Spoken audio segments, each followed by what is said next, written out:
আমার নসিবে জুটেছে যে আমি আমাদের মাননীয় প্রধানমন্ত্রী শেখ হাসিনার ইয়াং এজের ক্যারেক্টারটা প্লে করতে পেরেছি। পলকের একমাত্র মন খারাপের সঙ্গী ছিলেন নুসরাত ফারিয়া। এই অভিনেত্রী আওয়ামী আমলে সংসদ সদস্য হওয়ার লোভে পলকের ডাক পেলেই যেতেন তাকে সঙ্গ দিতে। সাবেক আইসিটি প্রতিমন্ত্রী জুনাইদ আহমেদ পলকের মাথা ব্যথার একমাত্র ওষুধ ছিলেন নুসরাত ফারিয়া। জানা গেছে, জুনাইদ আহমেদ পলকের মেজাজ খারাপ হলেই অভিনেত্রী নুসরাত ফারিয়ার ডাক পড়ত।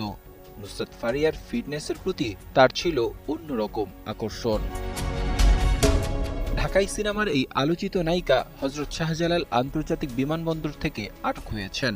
রোববার বাংলাদেশ বিমানের একটি ফ্লাইটে থাইল্যান্ড যাওয়ার সময় ইমিগ্রেশন পুলিশ তাকে আটক করে। পরে ভাটারা থানায় পুলিশের কাছে তাকে হস্তান্তর করা হয়।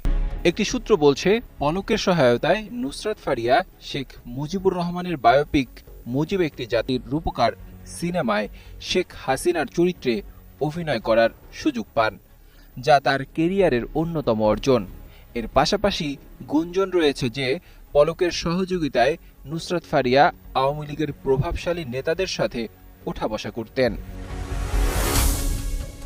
নুসরাত ফারিয়া কখনো কখনো খোলামেলা পোশাকে অভিনয়ের জন্য নেটিজেনদের কাছে সমালোচনার মুখে পড়লেও তার কেরিয়ারে এই সম্পর্কের প্রভাব সুস্পষ্টভাবে দেখা যায়। পলকের সঙ্গে তার সম্পর্ক যে তার ক্যারিয়ারকে এক নতুন উচ্চতায় নিয়ে গেছে তা কোনোভাবেই অস্বীকার করা যায় না। তবে এসব গুঞ্জন এখনও অস্বীকৃত।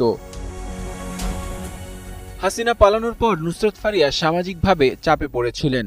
একথা তিনি একটি অনলাইন প্রোগ্রামে নিজেই বলেছিলেন। গত মার্চে নুসরাত ফারিয়া বলেন, অনেকেই কটাক্ষ করে বলছেন পালানোর বায়োপিকটা কবে করবে। নুসরাত ফারিয়া দাবি করেন, পরিস্থিতি বদলে যাওয়ার পর পুরো দেশ আমাকে ঘৃণা করা শুরু করলো।